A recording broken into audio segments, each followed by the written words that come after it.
What's going on, Dirty Bird Nation? It's your boy, Deacon Schiele, and of course, we have the lovely and talented MiAsia Symone over there. This is Talking Dirty, Episode 2, and today we have some special guests. We'll be going into the Falcons a little bit more, of course, but we will also hear from another team's perspective as we go through the offseason. Everybody thinks their team has a chance. Everybody thinks their team is a winner.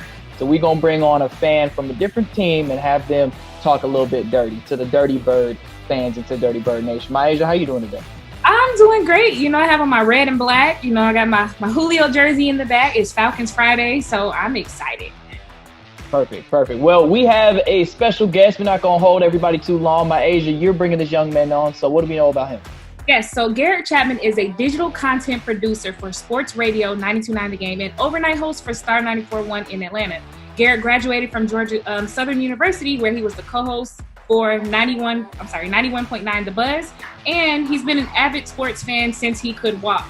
If you love talking sports over a beer, then there's a good chance that you two will definitely get along. So, without further ado, let me go ahead and bring Garrett in. Hey, how are you guys? Good. How you doing, man? I'm good. I'm very good. Very good. Yeah. David, I like that background. Thanks, man. Thank you. Very cool. The usual background is the Georgia State win over Tennessee. But... Uh-oh. I know, man. You went to the wrong one. After this year, I can't. It pains me that you guys got us twice in the season. That has never happened, ever. We don't get swept at home. Ooh. You better get used to it now. I know. You guys got new coach and all kind of stuff. So. Oh, yeah. It's going to be a good season. Well, Garrett, we definitely want to thank you for joining us today. And we're going to go ahead and jump right into it. So I want to welcome you guys, our 8-minute expert, number one. We have two today. So Garrett, given our personal projections, so David and I, of course, the first episode, the premiere, we broke down the season game by game. David predicted that the ending record would be 7-9, and I said 9-7. Do you feel they're realistic records, and explain why or why not? So my big overarching theme for 2020 in the Atlanta Falcons is be ready to write your predictions in pencil, because this team could be anywhere from 5-11 to an 11-5 team. Yeah. You really don't know. They're a big wild card. It all depends on how they come out of the gate, because I'm looking at these first 6 games on the schedule. I mean, I got it right here. It's Seattle, Dallas, Chicago, Green Bay, Carolina, and Minnesota. You can make it out of that 500, maybe a game or two up. You're looking at a playoff team. But honestly, that's a tough schedule. Those are some elite quarterbacks you're playing in those first couple weeks. And if they start slow, I don't know if this team is going to be able to rally. What are going to be those key factors that determine whether Atlanta has a successful season or not? Because, I mean, there's a lot riding on this year, especially with Dan Quinn being on that hot seat. Absolutely. I think it all comes down to the fact, can this team score in the red zone? Because they finished in the top 5 in terms of yardage, but when you get down up to the points, they drop all the way down to 13. This team is somewhere 25th in the league in 2019 as far as your ability to score in the red zone. That's not very efficient. Hopefully the addition of Todd Gurley for the Atlanta Falcons can make an impact, and hopefully it can do something good for the Atlanta Falcons. But honestly, as far as the win-loss prediction is concerned, Vegas, I think you have right about 7.5. So I think you guys are right on the money in terms of where you stand in your predictions. I mean, pretty solid. But, I mean, it's the 5th toughest schedule, and I think it's actually a little bit more tough than that, because I look down and I see a team like Denver. And Denver could be that San Francisco 49ers team of 2020. They could be a very tough opponent. And that's a tough draw coming out with the AFC West. You have the defending Super Bowl champions in Week 16. There are no breaks. But this is the NFL. And this is what you got to do every single week. Exactly. Now, you mentioned Todd Gurley earlier. How do you feel about him? So Todd Gurley, he had that arthritic knee, or supposedly had an arthritic knee. We don't really know for sure. He hasn't actually gone through all of the testing for the Atlanta Falcons.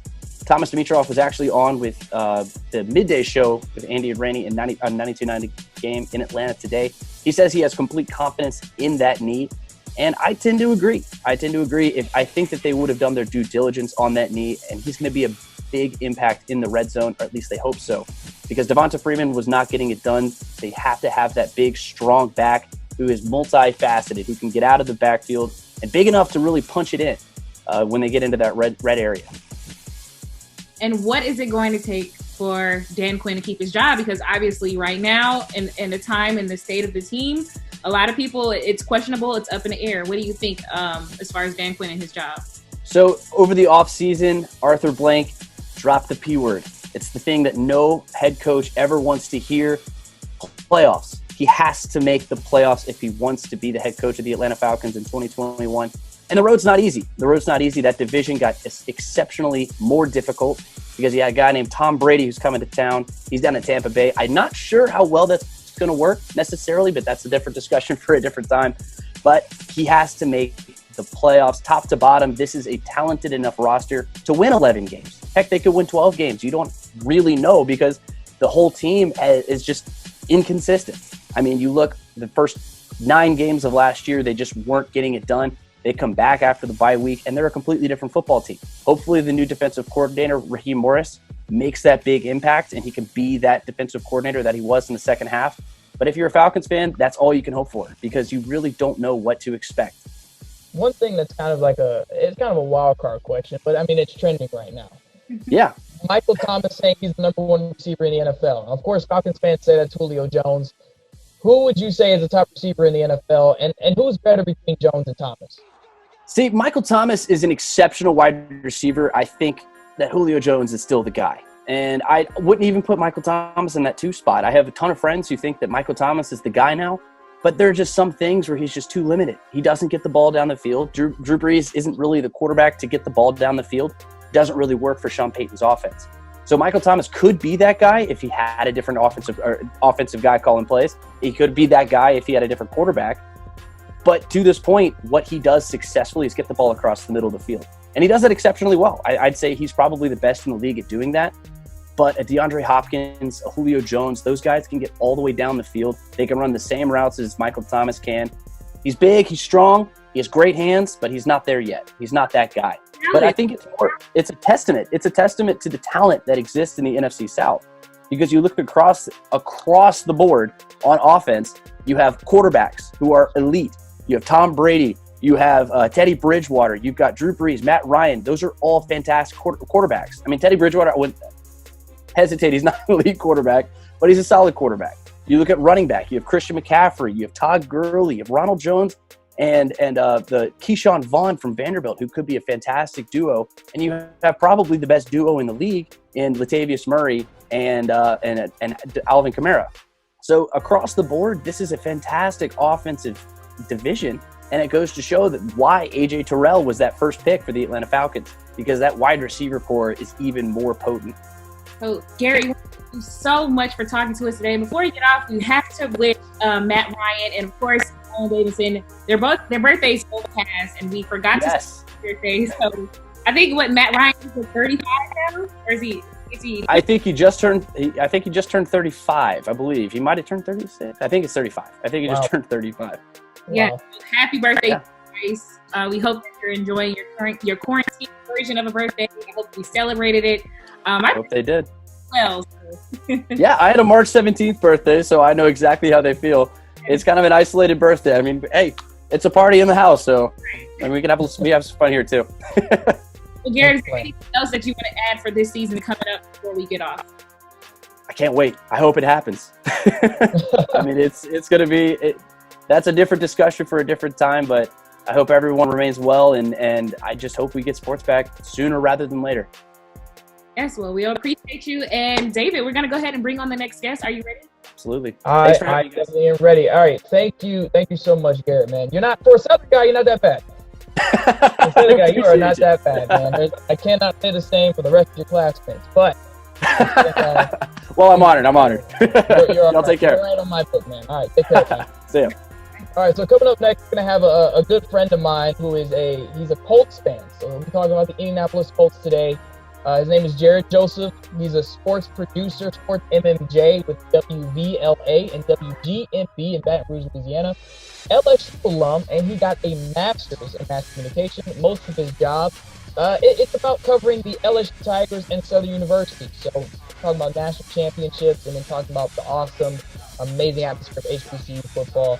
And he's been a Colts fan since the early 2000s. So we will bring in Jared Joseph, and we're going to talk about the Colts. Yes. All right, how y'all doing? Good, how are What's you? going on, man?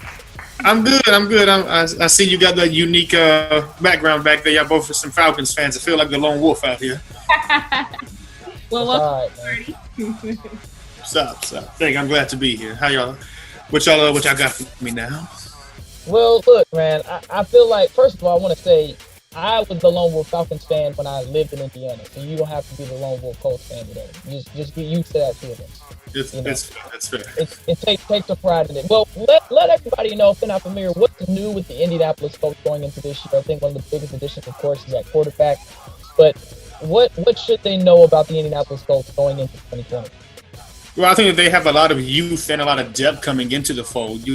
Especially in the trenches, they added a couple of linemen in the draft from Ball State, and then you also look at the DeForest Buckner coming in, Shelton Day, both from the San Francisco 49ers. They added Julian Blackman from Utah. They're surrounding some key pieces. Linebacker is still young. You still have Darius Leonard entering his third year. And quarterback aside, they're also still building towards the future. We don't know what Jacob Easton's going to bring in maybe a couple of years. They're really conservative on their talks with him. But I think the biggest thing out of all of that is just I'm expecting this offense to explode. I'm expecting to see a couple 1,000-yard receivers, and I might be a little overzealous, but Paris Campbell wasn't healthy last year. T.Y. Hilton was banged up. Then you have the upgrade with Phillip Rivers. You bring in Michael Pittman Jr., who was a Biletnikoff Award winner finalist from the 2019 college football season, and you bring in Jonathan Taylor to be into the backfield of arguably the best run-blocking offensive line in football. And I just think that this team has a lot of capability to blow teams away with their style of football. And you saw some peak performances of that, especially when they went up against the Kansas City Chiefs, and they shut down Patrick Mahomes in their own building at Arrowhead Stadium. And whenever you see that they ran the ball with effectiveness, Marlon Mack was dominating, but now you got a younger, fresher, stronger legs back there to go with him in the 1-2 punch. I really think the Colts offense can do a lot of great things in 2020. All right, well, obviously the Falcons and the Colts aren't scheduled to play each other this year. Last year there was a 27-24 victory over the Falcons. What areas could you say that the Colts can improve this year or this upcoming season? I would say consistency, because that game, the Colts were up 20-3 at halftime. And then Matt Ryan and the Falcons just started dominating and coming back. He really got on a roll passing the ball in the second half of that game, which was kind of the struggle the Colts had, and maybe part of why they decided to bring in another quarterback, because although Jacoby Brissett was doing good before he got injured at Pittsburgh, he was 7-2 as a starter at that point, but the offense wasn't consistent in power. You didn't really fear it. When Andrew Luck was there the previous year, after the first 5 games or so, he found his legs in the offense, and they were doing great things. But that game was a shocker because Jacoby Brissett started the game out good. He ended with 300 passing yards and a couple of TDs as well, but they just didn't have enough offense to keep the Falcons at bay, especially whenever the Colts defense started to waver a little bit in the second half. The Colts had a pretty good defense as far as stopping the run. They didn't have a great one at stopping the pass. And that's why they bring in a cornerback like Xavier Rhodes. That's why, again, they drafted Blackman in the NFL draft out of Utah, because they needed some more depth and strength at each level in their defense going into the next season. I think one of the biggest things to consider about this Colts team is that it's almost as if they're a sleeper in their division, because everyone looks at how exciting it was to watch the Texans. And then the Jaguars, they were dominating, but it looks like they've kind of fallen off and they've hit the reset button. Is it realistic to say that the division is the Colts to lose, or is it theirs to win? I think it's theirs to lose at this point, because once you take away the best person that's not a quarterback in the division, and DeAndre Hopkins, you've left it wide open. Because I'm not sold on what Ryan Tannehill did on the legs of Derrick Henry last season, and I loved the mustache that they had back there, quarterback for the Jaguars, but I'm not sold on the quarterback situation. And the Texans, they just aren't building enough around Deshaun Watson for me to believe it to be a contender. They did get Laramie Tunsil to be a great left tackle for him and help be a blocking presence for him, which he desperately needed. But at this point, to me, it feels like Deshaun Watson is the new Andrew Luck, where he's a talented quarterback who has the skill set necessary to get you a ring, get you into the playoffs and make a run, but they're not building enough around him. And that's really going to cost them. The Colts have made upgrades across the board, of course, quarterback. Then you see the wide receiver, even with tight end, and they even are trying to build even better at depth at that offensive line that has been so dominant. So all those factors put together, I don't see a way that the Colts aren't the division favorites going into 2020. So where do you actually see the Colts ending up by the end of the season? best case scenario, I give them a divisional round. If I'm being logical, hopefully I give them a conference berth, but a conference championship berth. But that's this is such a unique situation. The team isn't together, of course, due to the pandemic, and you can't really get the new flow with the new quarterback and the new wide receivers. It's the only benefit is that Phillip Rivers is working with Frank Reich, and he knows that offense already. So all he has to do is get the timing down with his own new weapons in the offense. But I'd say 10-6-11-5 is what I'm going to give them for a regular season finish, and I think that'll be enough to win the division. But as far as a playoff run, I'll give them a divisional round, and if they get to the conference championship, then I've won the season. I mean, it sounds like a good slate for the Colts, and I guess a realistic expectation. But I think the biggest thing is you still got the Ravens, you still got the Chiefs in the AFC as powerhouses. So, I mean, measuring up, how do the Colts try to measure up to that? Well, I think that what the Titans did was show that Lamar Jackson is human, which was kind of hard to believe. For a while, he looked like a better Michael Vick as far as passing the ball too, and he was a Madden player on the field, which we hadn't seen since number 7 was in his prime, of course. But they're still a tier below them, because you can't argue what Patrick Mahomes did. I mean, Lamar Jackson got clamped, but that offensive coordinator in Baltimore going against the DC from Tennessee, that has always been a matchup. And that was the same one in the Super Bowl with the Ravens and the 49ers back whenever it was Colin Kaepernick at the fold for San Fran. So that was just a game of matchups that the DC had the number on the OC. And I don't know if Matt Eberflus for the Colts will be able to counter what Lamar Jackson does greatly, and they brought him some more running tools to go in that offense.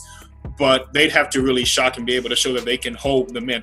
We saw what the Colts did against Mahomes last year at Arrowhead. I'm not expecting a miracle twice. So they'd have to really just have hit all the right buttons and found the right schemes to be able to hold Mahomes again. But he did pick up Clyde Edwards-Helaire to go with that offense. So that's just going to make them more dynamic and explosive as it is. So I think at that point, the AFC is still the Chiefs and the Ravens to lose. If it was Madden and you were at the stick here, then I'm pretty sure the Colts will have a chance. That's all I want to do. Oh yeah, we'd win 35-20, easy. We are definitely no stranger to the football game, and we definitely appreciate you for joining us today. Is there anything else you want to wrap up with the Colts? Anything that your fans should know? Well, I think that the Colts might be in a weird position as far as who's going to be the best explosive player on offense, because Marlon Mack was a 1,000-yard rusher last season, and he's only good when he's healthy, which, of course, is a slate that you say with any football player, but T.Y. Hilton has been banged up a little bit as well. So I think it'll be unique to see what Paris Campbell can do, because Paris Campbell is going to come in. He couldn't play much last year, but he's 6 feet, and he's like around 200 pounds, and he has the same speed as T.Y. So if he can get flowing, he'll be able to really be the dynamic difference maker for them, because they bring Michael Pittman Jr. in to be the jump ball guy for him. Maybe he went around a 4.5, maybe a little fast enough for his 40-yard dash, and he's 6'4". So if you have a 5'10" guy who's a burner, a 6-foot guy who's a burner, then you have someone who can play jump ball. It'll be scary to see which wide receiver really takes the fold and leads the pack next year. All right, brother. Sounds good to me, man. Well, good luck to the Colts this season. And you know what? We'll keep in touch just in case something happens between the Colts and the Falcons, even though they aren't scheduled to play each other. Yeah, I'd be looking forward to that. We'd have to have some dialogues about that. Oh, for sure. All right, brother. We appreciate it. Thank you. Thank y'all. Talk to you later. We got some good experts. Yes, we had some good experts. Yeah, For the first time having them on the show, wow. They were very knowledgeable, and I think they were realistic, and I don't think we were too far off from the premiere, when we talked about breaking the season down as far as the Falcons. So, yeah, I think the biggest thing is this team is really one big question mark. There's so many things we don't know about the Falcons. And one of the things that was pointed out to us a couple weeks ago was, this is similar to 2016, which the Falcons had one of the harder schedules in the NFL going into 2016. And honestly, I predicted the Falcons would go 8-8 that year. Mm-hmm. They messed around and made it to the Super Bowl. Yeah. I think one of the biggest things, though, that's different, the biggest difference to me is Kyle Shanahan is an innovator. He's almost like an offensive wizard. Mm-hmm. He knows how to exploit different matchups. To where Dirk Cutter, his philosophy is a little bit off when it comes to offense. When it comes to the NFL offenses, he believes running game sets up the play action. When in actuality, it's kind of the opposite now, where the play action sets up the running game. So, could you blame him with a team like this? Could you blame him for being a little off? I mean, the Falcons are so unpredictable. You know, it just depends on whichever way the wind blows. Well, but to me, it goes down to coaching, because this team has tremendous talent. If you cannot find a way to find to find success on offense with Todd Gurley, Matt Ryan, Julio Jones, Calvin Ridley, and Hayden Hurst, something is seriously wrong, and Arthur Blank has the full green light to let everybody go. Exactly. No, that's very, very accurate. Before we leave today, David, I definitely want to just read to of course the fans know, but the preseason schedule is out. And I just want to go through week 1 through 4. So week 1, you have the Miami Dolphins. The season will kick off on Friday, August 14th at 7 p.m. Well, preseason. Week 2, you have the Buffalo Bills at the Buffalo Bills. That's Friday, August 21st. Week 3, you have the Cincinnati Bengals, and that's Friday, August 28th, 8 p.m. And then week 4, you have the Jacksonville Jaguars, which is Thursday, September 3rd at 7 p.m. So I think personally, I feel like preseason is important this year, only because due to like the COVID-19 whole coronavirus thing, they don't really have time to practice or I mean, of course, they're going to parks on their off time and doing things on their own. But as far as coming together as a team and really just working out and getting that chemistry going, I don't think that they're able to fully do that right now. So I think that preseason is going to be important in my eyes because of the time lapse that we have and the disadvantage with working out beforehand. Yeah, 100%. The camps will be important. Training camp, preseason, it's going to be important for everybody to get that rust knocked off a little bit, because there's about this time where the Falcons should be having mini camp, or getting ready to have some type of workouts, but I will say, when it comes to the rookies, it's the biggest thing. If you got a team that has a lot of rookies, this time it's so vital, because that learning curve for the NFL, I mean, it can be pretty steep. So, for AJ Terrell, having him at cornerback, maybe he's CB1, maybe he's CB2, but he's going to need those NFL reps sooner rather than later, and we hope he can get his feet under him. Yes. Well, if you don't have anything else, we want to thank you all for joining us today. You can keep it clean, but we're talking dirty. It's David Schiele and MiAsia Symone, and make sure you stay tuned for episode 3 of Talking Dirty.